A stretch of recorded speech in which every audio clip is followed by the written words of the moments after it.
Hello everyone, and in this video I will show you how you can remove limitation from your PayPal account. So the first thing is you just need to log into your PayPal account on your desktop, and once you are in you just need to tap on your account name on the top right and go for this account settings option.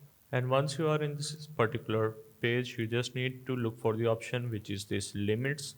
So as you can see I have limits on my account, so if I tap on this view button on the right side, as you can see it will show me all of my limits that I have remaining on my particular account.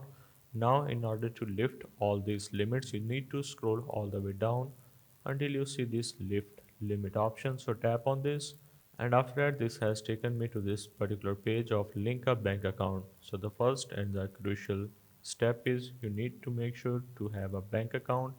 And once you link your bank account, after that you just need to enter all of your particular address, and once you do so you also need to submit your documents. It can be your ID card or your passport or driver license. So once you have provided all the documents you just need to submit them, and then you need to wait for a few days until you see the notification on your email address that your account is verified, and you will be able to send and receive money without any kind of limits. So hope this helped. This is how you can remove limitation from your PayPal account.